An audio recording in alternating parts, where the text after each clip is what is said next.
DP education வழங்கும் Flutter course student இணைந்திருக்கும் உங்கள் அனைவரையும் அன்புடன் வரவேற்கின்றோம். எமக்கு இப்பொழுது CRUD மெத்தட்ஸில் 3 பெர்ஃபார்ம் செய்ய தெரியும்.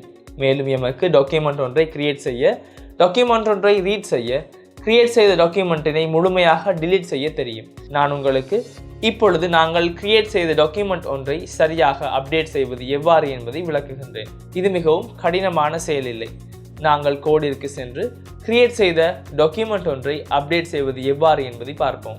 நாங்கள் இப்பொழுது முன்னருள்ள பாட்டில் எமது இருக்கின்ற டாஸ்க் ஒன்றை டிலீட் செய்வது எவ்வாறு என்பதை பார்த்தோம். அப்பொழுது நாங்கள் டாஸ்கின் ஐடியினை பாஸ் செய்து அந்த டாஸ்கினை முழுமையாக டிலீட் செய்தோம். அது டிலீட் ஆகும். உடனே எமது ஃபயர்பேஸிலும் அல்லது ஃபயர்பேஸ் கலெக்ஷனிலும் அது டிலீட் ஆகின்றது. நீங்கள் கவனமாக பாருங்கள். நீங்கள் நான் ரெக்கார்ட் நியூ ஃப்ளட்டர் வீடியோ என்ற ரெக்கார்டினை எவ்வாறு டிலீட் செய்த உடனேயே அது உடனடியாக டிலீட் ஆகின்றதை பார்க்கலாம். ஆகவே நாங்கள் இப்பொழுது பார்க்க வேண்டிய இறுதி CRUD மெத்தடிற்கு செல்ல முடியும். நாங்கள் கிரியேட் செய்வது எவ்வாறு என்பதை பார்த்தோம், ரீட் செய்வது எவ்வாறு மற்றும் டிலீட் செய்வது எவ்வாறு என்பதையும் பார்த்தோம். நான் இப்பொழுது எவ்வாறு எமது ஃபயர்ஸ்டோரில் இருக்கின்ற டேட்டா ஒன்றை எடிட் செய்வது என்பதை தெளிவுபடுத்த வேண்டும். அதனால் நாங்கள் அதனை கண்டினியூ செய்வோம். நாங்கள் எமது சர்வீசஸிற்கு செல்வோம். நாங்கள் ஆரம்பத்தில் இதனை எவ்வாறு டிலீட் செய்வது என்பதை டிஃபைன் செய்வோம். நான் எடிட் செய்வதை இங்கு டிலீட்டிற்கு மேல் டிஃபைன் செய்கின்றேன். அப்பொழுது CRUD மெத்தட்ஸில் அனைத்தும் ஒழுங்காக இருக்கும். நான் இதனை ஃபியூச்சர் மெத்தடாகவும் டிஃபைன் செய்ய முடியும். இதற்கு எதுவும் ரிட்டர்னாக வர தேவையில்லை. void நாங்கள் அப்டேட் டாஸ்க் என்று கொடுக்கின்றோம். நான் நிச்சயம் டாட் டாஸ்கினை பாஸ் செய்ய வேண்டும். அதாவது நான் புதிதாக நாங்கள் பாஸ் செய்யும் டாஸ்கினை இவ்வாறு பாஸ் செய்கின்றேன். அசிங்க்ரோனஸாக இருக்க வேண்டும். உங்களுக்கு அந்த சஜஷன் வருவது தெரியும். இந்த பிராக்கெட்ஸ் 2 கொடுத்தவுடன் சரியாகும் அசிங்க்ரோனஸ் ஆக இருக்க வேண்டும். நான் இதனை ஜூம் செய்கின்றேன். நீங்கள் ஆரம்பத்தில் என்ன செய்ய வேண்டும் என்று சிந்திக்க வேண்டும். நாங்கள் இங்கு டாஸ்கினை இப்பொழுது பாஸ் செய்திருக்கின்றோம். நான் எமக்கு இங்கு அப்டேட் செய்யப்பட்ட டாஸ்கினை பாஸ் செய்திருக்கின்றேன். டாஸ்கினை இவ்வாறு நான் ஃபயர்பேஸிற்கு கொடுக்க முடியுமா? முடியாது. ஆகவே நான் இதனை ஜேசனாக கன்வெர்ட் செய்ய வேண்டும். ஆகவே நாங்கள் ஆரம்பத்தில் இதனை செய்வோம். ஆகவே எனக்கு ஃபைனல் மேப் ஒன்றை தயாரிக்க முடியும். ஜேசன் என்பது ஸ்ட்ரிங் டு டைனமிக் டபுள் இல்லை. டைனமிக் மேப் ஒன்றையே கிரியேட் செய்ய வேண்டும். நான் இங்கு கொடுக்கின்றேன். நாங்கள் தேவையில்லை என்றால் டாஸ்க் என்பதற்கு பதிலாக இதனை டேட்டா என்று கொடுப்போம். மிகவும் எளிதானதாகும். அதனை நீங்கள் எவ்வாறு செய்வது என்றால் toJSON என்ற மெத்தடினையே பாஸ் செய்ய வேண்டும். அடுத்து உங்களுக்கு அப்டேட் செய்ய முடியும். அப்டேட் செய்யும் மெத்தட் மிகவும் எளிதானதாகும். await to do collection இந்த டாஸ்க் கலெக்ஷனிற்கு செல்ல வேண்டும். டாஸ்க் கலெக்ஷனில் டாக்குமெண்ட் ஒன்றை எடுக்க வேண்டும். அதாவது நாங்கள் அப்டேட் செய்யும் டாக்குமெண்ட் ஒன்றை எடுக்க வேண்டும். ஆகவே எவ்வாறு டாக்குமெண்ட்டினை எடுக்கின்றோம் என்றால் நாங்கள் டாக்குமெண்ட் ஐடி மூலம் எடுக்கின்றோம். நாம் ஸ்ட்ரிங் ஒன்றை பாஸ் செய்ய வேண்டும் என்பதை பார்க்கலாம். பொதுவாக ஜெனரேட் செய்யப்பட்ட ஐடியினையே இதற்கு பாஸ் செய்ய வேண்டும். இந்த டாஸ்கின் உள்ளே டாக்குமெண்ட் ஐடி ஒன்று இருக்கின்றது. எவ்வாறு நாங்கள் டாஸ்கின் ஐடியினை எடுக்கின்றோம்? டாஸ்கின் ஐடி என்று நாங்கள் எதனை ரெஃபர் செய்கின்றோம்? இங்கு இந்த டாக்குமெண்ட் ஐடி இருக்கின்றது. அடுத்து எமக்கு டாஸ்கின் ஐடியினை இதற்கு பாஸ் செய்ய முடியும். ஆகவே நாங்கள் டாக்குமெண்ட்டினை இப்பொழுது எடுத்திருக்கின்றோம். ஆகவே நான் இந்த டாக்குமெண்ட்டினையே அப்டேட் செய்ய வேண்டும். அப்டேட் என்று மெத்தட் ஒன்று இருக்கின்றது. அப்டேட் செய்ய தேவையான டேட்டாவினை மாத்திரம் பாஸ் செய்ய வேண்டும். நீங்கள் இந்த விடயங்கள் மிகவும் எளிதானதை பார்க்கலாம். எமக்கு இந்த விடயங்களினை மிகவும் எளிதாக்கி கொடுத்திருக்கின்றார்கள். அதே போன்று எமக்கு பிரிண்ட் செய்யவும் முடியும். நாங்கள் பிரிண்ட் செய்கின்றோம். நாங்கள் இப்பொழுது டாஸ்க் அப்டேட்டட் என்று கொடுப்போம். இதோ அந்த விடயங்களை மாத்திரமே செய்ய வேண்டும். நான் உங்களுக்கு இங்கு மற்றொரு ஷார்ட்கட் ஒன்றை காண்பிக்கின்றேன். நான் ட்ரை கேட்ச் பிளாக் ஒன்றை கொடுக்கவில்லை என்பதை பார்க்கலாம். உங்களுக்கு ட்ரை கேட்ச் பிளாக் செய்து இவ்வாறு இந்த முழுமையான பிளாக்கினை ட்ரையின் உள்ளே கொண்டு வர முடியும். நான் அதில் இந்த முழுமையான பிளாக்கினை குறித்து இந்த பல்பினை கிளிக் செய்த பிறகு இவ்வாறு கீழே ஸ்க்ரோல் செய்து வந்தால் சரவுண்ட் வித் ட்ரை கேட்ச் என்று ஒன்று இருக்கின்றது. பார்க்கலாம். அவ்வாறு ட்ரை கேட்ச் மூலம் ரப் செய்ய முடியும். நான் உங்களுக்கு இன்னும் எக்ஸெப்ஷன் ஹேண்டில் செய்வது எவ்வாறு என்று கூறவில்லை என்பதால் இவ்வாறு ஆன் எக்ஸெப்ஷன் என்பதை நீக்குங்கள். அதன் பிறகு நான் இங்கு எரரினை பெறுகின்றேன். இவ்வாறு எரரினை எடுத்துக்கொண்டு எரரினை பிரிண்ட் செய்வோம். அதனை பிரிண்ட் செய்வோம். நாங்கள் எரர் அப்டேட்டிங் டாஸ்க் என்று கொடுப்போம்.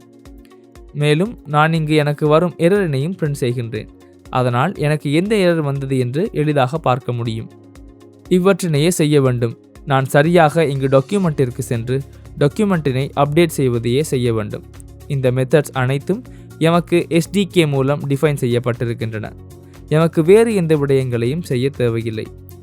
உங்களுக்கு நாங்கள் லோக்கல் ஸ்டோரேஜுடன் வேலை செய்த பொழுது, ஹைவுடன் வேலை செய்த பொழுது இந்த விடயங்கள் அனைத்தையும் நாங்கள் மேனுவலி டிஃபைன் செய்ய வேண்டும் என்பது நினைவிருக்கும். எமக்கு நாங்கள் ஹைவ் இல்லாவிட்டாலும் ஷேர்ட் ப்ரிஃபரன்சஸ் உடன் வேலை செய்த பொழுது கீ வேல்யூ பேஸ் டிஃபைன் செய்து அந்த விடயங்களை சரியாக செய்ய வேண்டும் என்பது நினைவிருக்கும். அதுபோன்று ஒரு விடயம் இங்கும் இருக்கின்றது. அந்த கீயின் கீழ் ஸ்டோர் ஆகுவது போன்று இது இந்த கலெக்ஷனின் உள்ளே ஸ்டோர் ஆகும். எமக்கு இப்பொழுது UI ஒன்றை தயாரிக்க வேண்டும். நீங்கள் இன்னும் எமக்கு மெத்தட் ஒன்றை டிஃபைன் செய்து இதனை அப்டேட் செய்வதற்கான வழி இல்லை என்பதை பார்க்க முடியும். எனக்கு இதனை கிளிக் செய்த பிறகு இவ்வாறு பாட்டம் ஷீட் ஒன்றை ஓப்பன் செய்து அங்கிருந்து எடிட் செய்ய வேண்டும். ஆகவே நாங்கள் இப்பொழுது UIற்கு செல்வோம். எமது ஹோம் பேஜிற்கு செல்வோம். ஆரம்பத்தில் மெத்தட் ஒன்றை டிஃபைன் செய்வோம். எமது பாட்டம் ஷீட்டினை ஓப்பன் செய்யக்கூடியவாறு மெத்தட் ஒன்றை டிஃபைன் செய்வோம். ஆகவே எமக்கு முடியும்.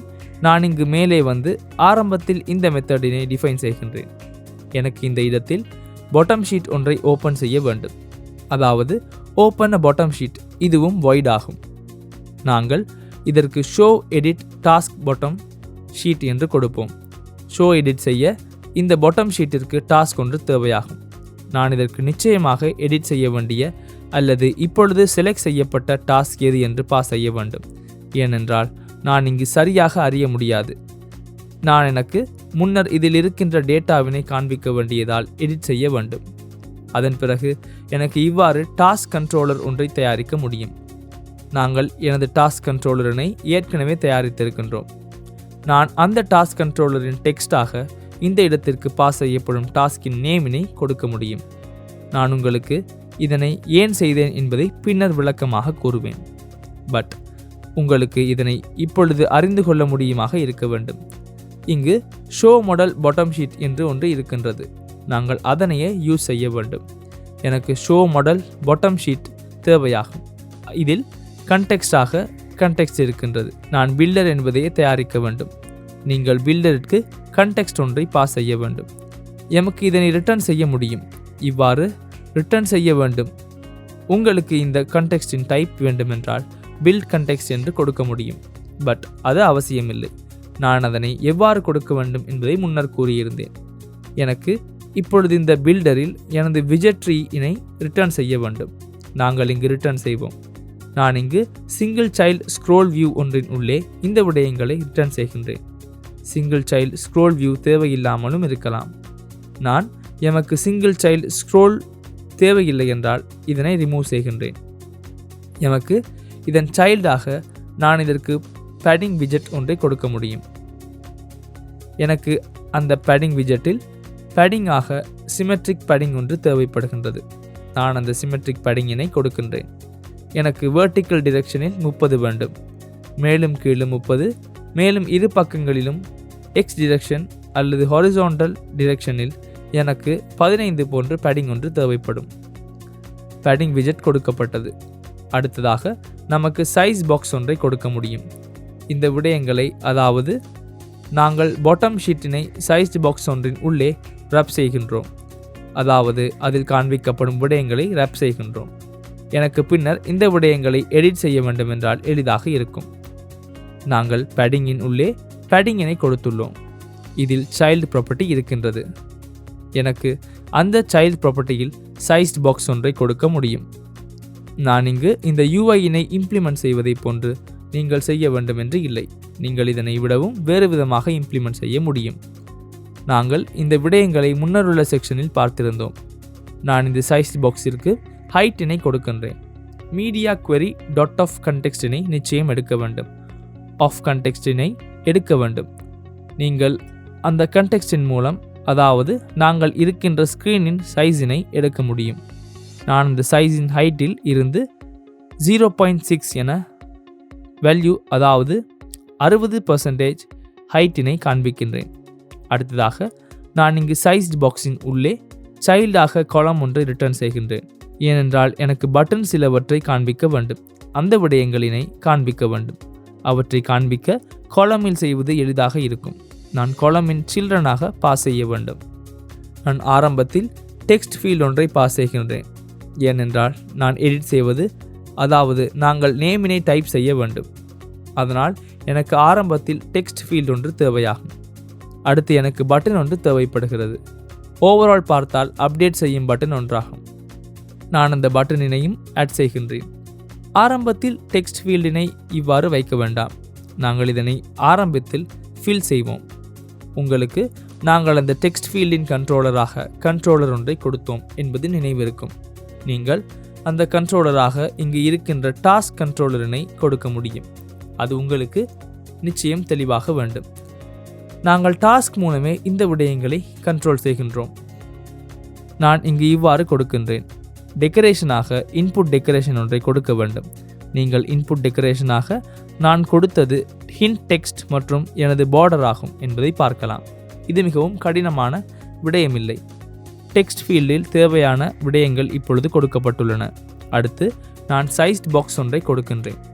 இது டெக்ஸ்ட் ஃபீல்டிற்கு கீழே இருக்கும். அடுத்து எனக்கு எலிவேட்டட் பட்டன் ஒன்று தேவையாகும். சேவ் செய்யும் பட்டன் ஆகும். நான் எலிவேட்டட் பட்டன் ஒன்றை கொடுக்க விரும்புகின்றேன். அதற்காக ஆன்பிரஸ்ட் ப்ராப்பர்ட்டி ஒன்றும் கொடுக்க வேண்டும். நான் இதனை பின்னர் கொடுக்க போகின்றேன். இறுதியாக உங்களுக்கு நான் எடிட் செய்யும் மெத்தட் ஒன்றை தயாரித்துள்ளேன் என்பது நினைவிருக்கும். அதனால் அதனை பாஸ் செய்ய முடியும். நான் சைல்டாக டெக்ஸ்ட் விஜெட் ஒன்றை பாஸ் செய்கின்றேன். இப்பொழுது சிம்பிளி நான் அந்த டெக்ஸ்ட் விஜெட்டில் அப்டேட் என்று கொடுக்கின்றேன். நாங்கள் அப்டேட் டாஸ்க் என்று கொடுப்போம். நாங்கள் அப்டேட் டாஸ்க் என்று இப்பொழுது கொடுக்கின்றோம். நான் அதனை ஸ்டைல் செய்யவில்லை. நான் உங்களுக்கு இப்பொழுது இந்த ஆன்பிரஸ்ட் மெத்தடினை எவ்வாறு கொடுக்க வேண்டும் என்று கூறப்போகின்றேன். நான் இதனை அசிங்க்ரோனஸ் செய்கின்றேன். ஏனென்றால் இது அசிங்க்ரோனஸ் மெத்தட் ஆகும். அதாவது நாங்கள் டிஃபைன் செய்துள்ள ஃபியூச்சர் மெத்தட் ஆகும். ஆரம்பத்தில் இப்பொழுது இருக்கின்ற டாஸ்கினை நான் அப்டேட் செய்ய வேண்டும் இல்லையா? அதாவது நான் இப்பொழுது இந்த மெத்தடிற்கு பாஸ் செய்ய வேண்டிய டாஸ்க் ஒன்று இருக்கின்றது. நான் அந்த டாஸ்கிற்கு எனது புதிய நேமினை நான் பாஸ் செய்ய வேண்டும். அதாவது நாங்கள் இங்கு அந்த டாஸ்கிற்கு இப்பொழுது என்டர் செய்த புதிய நேமினை அப்டேட் செய்ய வேண்டும். அதற்கு நீங்கள் இப்பொழுது இருக்கின்ற டாஸ்கினை எடுக்க முடியும். நீங்கள் இப்பொழுது டாஸ்கின் நேமினை எடிட் செய்ய வேண்டும். நீங்கள் அந்த நேமினை பாஸ் செய்ய முடியும். உங்கள் டாஸ்க் கண்ட்ரோலரில் நாங்கள் இப்பொழுது டைப் செய்துள்ள டெக்ஸ்டினை எவ்வாறு அசைன் செய்ய முடியும். நாங்கள் இப்பொழுது இங்கு புதிய டாஸ்கினை தயாரிக்கின்றோம்.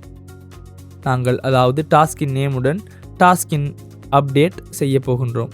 அதாவது அப்டேட்டட் என்ற மெத்தட் ஒன்று இருக்கின்றது. நான் அப்டேட்டட் அட் மெத்தடில் டேட் டைம் டாட் நவ்னை அப்டேட் செய்ய போகின்றேன். அதாவது இப்பொழுது டாஸ்க் அப்டேட் ஆகிவிட்டது. அதற்கு டேட் டைம் டாட் நவ் என்ற வேல்யூ மிகவும் பொருத்தமானதாகும். அடுத்ததாக இங்கு செமிகோலன் ஒன்று வர வேண்டும். அடுத்து உங்களுக்கு டாஸ்கில் இஸ் அப்டேட்டட் என்ற மெத்தட் ஒன்று இருக்கின்றது நினைவிருக்கும். இது பூலியன் ஆகும். இப்பொழுது ஃபால்ஸ் ஆகும். நான் அதனை ட்ரூவாக மாற்றுகிறேன். அதாவது இப்பொழுது அப்டேட் ஆகி இருக்கின்றது. நான் இதனை ட்ரூவாக மாற்றுகிறேன். நான் இப்பொழுது எனக்கு தேவைப்படும் டாஸ்கினை தயாரித்து விட்டேன். அதாவது இப்பொழுது இருக்கின்ற டாஸ்கிற்கு புதிய டேட்டாக்களை அசைன் செய்தேன். எனக்கு இப்பொழுது எனது டாஸ்க் சர்வீஸிற்கு இந்த டாஸ்கினை பாஸ் செய்ய முடியும். ஆகவே நீங்கள் அவைட் மூலம் டாஸ்க் சர்வீஸில் டிஃபைன் செய்யப்பட்டுள்ள மெத்தடினை பயன்படுத்த முடியும்.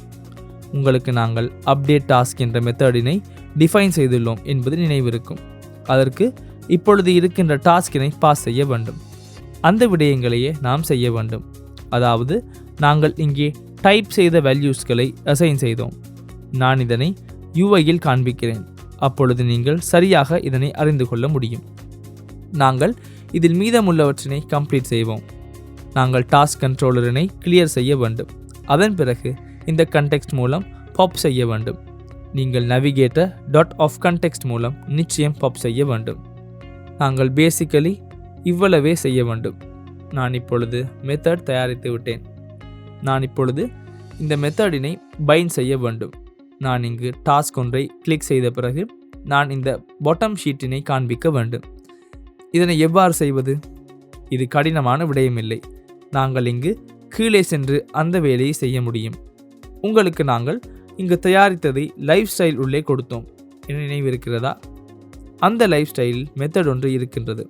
நீங்கள் இவ்வாறு பார்த்து சென்றால் நீங்கள் மெத்தட்ஸ்களை பார்க்க முடியும். நீங்கள் இதற்கு ஆன் டாப் மெத்தட் ஒன்றை இருக்கின்றதை பார்க்க முடியும். எமக்கு அதற்கு பாஸ் செய்ய முடியும். அதாவது லைஃப் ஸ்டைலினை கிளிக் செய்ததும் என்ன நடைபெற வேண்டும் என்று மெத்தடினை பாஸ் செய்ய முடியும். ஆகவே நாங்கள் லைஃப் ஸ்டைல் நிறைவடையும் இடத்திற்கு செல்வோம். உங்களுக்கு சப்டைட்டில் மற்றும் ட்ரெயிலிங் இருக்கின்றது தெரியும். அதன் பிறகு எனக்கு இதற்கு ஆன் டாப் என்று மெத்தட் ஒன்றை பாஸ் செய்ய முடியும். அதாவது நீங்கள் லிஸ்ட் ஸ்டைலினை டேப் செய்த பிறகு என்ன செய்ய வேண்டும் என்பதை அந்த மெத்தட் மூலம் பாஸ் செய்ய முடியும். நாங்கள் தயாரித்த show edit task bottom sheet என்பதனை இங்கு பாஸ் செய்ய முடியும். நான் இதற்கு டாஸ்கினை பாஸ் செய்ய வேண்டும். நீங்கள் இது மிகவும் கடினமான விடயமில்லை என்பதை பார்க்கலாம். நான் இங்கு இதனை கிளிக் செய்த பிறகு பாட்டம் ஷீட் ஓப்பன் ஆகின்றதை பார்க்கலாம். நான் இப்பொழுது இங்கு கோடினை விளக்குகின்றேன். நான் இங்கு இருக்கின்ற கோடில் டாஸ்கினை பாஸ் செய்கின்றேன். நான் அந்த டாஸ்கின் கண்ட்ரோலரின் டெக்ஸ்டிற்கு இப்பொழுது பாஸ் செய்த டாஸ்கின் நேமினை அசைன் செய்திருக்கின்றேன். நீங்கள் இப்பொழுதே எனது இன்புட் ஃபீல்டில் நான் என்டர் செய்து வைத்திருக்கின்ற டாஸ்க் எனக்கு காண்பிக்கப்படுகின்றதை பார்க்கலாம். அதாவது நான் கண்ட்ரோலரின் டெக்ஸ்டினை இப்பொழுது இருக்கின்ற டாஸ்கின் நேம் மூலம் அப்டேட் செய்திருக்கின்றேன். நான் இதனை இங்கு கண்ட்ரோலராக பாஸ் செய்த பிறகு அந்த கண்ட்ரோலருக்கு ஏற்கனவே வேல்யூ ஒன்று இருக்கின்றதை பார்க்கலாம். நீங்கள் இப்பொழுது இங்கு சிந்தித்து பாருங்கள். நான் இங்கு எடிட்டட் என்று கொடுத்தால் நான் இதனை இப்பொழுது எடிட் செய்திருக்கின்றேன். அதாவது இப்பொழுது கண்ட்ரோலர் மாறி இருக்கின்றது. அதாவது எனது டாஸ்க் மாறி இருக்கின்றது. டாஸ்கின் நேம் மாறி இருக்கின்றது. ஆகவே நான் இந்த அப்டேட் பட்டனை ப்ரெஸ் செய்வதற்கு முன்னர் நான் டாஸ்கினை அப்டேட் செய்ய வேண்டும். அதனையே நான் இங்கு செய்து கொண்டிருக்கிறேன். நீங்கள் டாஸ்கின் நேம், அதாவது எனக்கு இப்பொழுது இருக்கின்ற டாஸ்கின் நேம், அதனை நான் டாஸ்க் கண்ட்ரோலரின் டெக்ஸ்டிற்கு இப்பொழுது நாங்கள் டைப் செய்து கொண்டிருக்கின்ற டெக்ஸ்டிற்கு சமமாக மாற்றி வைத்திருக்கின்றேன். ஆகவே உங்களுக்கு இப்பொழுது எனது நேம் அப்டேட் ஆகி ப்ளே கிரிக்கெட் எடிட்டட் என்று மாறியிருக்கிறதை பார்க்கலாம். அதன் பிறகு நான் அப்டேட்டட் டைமினை, அதாவது இந்த இடத்தில் கிளிக் செய்த நேரத்தையே அப்டேட்டட் டைமாக வைத்திருக்கின்றேன். மேலும் இஸ் அப்டேட்டட் என்பதை ட்ரூவாக குறித்து கொள்ள வேண்டும். உங்களுக்கு இந்த விடயங்கள் தெளிவாக இருக்கும். இங்கு சிறிது அறிந்து கொள்ள சிரமமாக இருக்கும். அதன் பிறகு நான் அந்த மெத்தடினை கால் செய்கின்றேன். நாங்கள் அப்டேட் டாஸ்க் என்ற மெத்தட் மூலம் டாஸ்க் ஒன்றினை அப்டேட் செய்ய முடியும். அதன் பிறகு நான் கண்ட்ரோலரினை கிளியர் செய்கின்றேன். அதன் பிறகு இதனை க்ளோஸ் செய்ய வேண்டும் என்பதால் நான் நேவிகேட்டர் மூலம் பாப் செய்கின்றேன். நான் இங்கு எடிட்டட் என்று கொடுத்து அப்டேட் டாஸ்கினை செய்கின்றேன். நீங்கள் எடிட்டட் என்று மாற்றம் செய்யப்பட்டுள்ளதை பார்க்கலாம். நாங்கள் ரியல் டைமாக மாற்றங்களை பார்க்க முடியும். நாங்கள் புதிய டாஸ்க் ஒன்றினை ஆட் செய்து இந்த விடயங்களை எவ்வாறு நடைபெறுகின்றன என்று பார்ப்போம். உதாரணமாக ரெக்கார்ட் நியூ டாக்கர் வீடியோ என்று கொடுப்போம். நான் அதனை சர்ச் செய்த பிறகு நீங்கள் ரெக்கார்ட் நியூ டாக்கர் வீடியோ என்று பார்க்கின்றீர்கள். நான் இதனை கிளிக் செய்த பிறகு அந்த டேட்டா ஃபெச் ஆகின்றது. பின்னர் நாங்கள் record new Docker video and edit the Flutter video என்று கொடுப்போம். அதன் பிறகு நீங்கள் அப்டேட் டாஸ்கினை கிளிக் செய்ய முடியும்.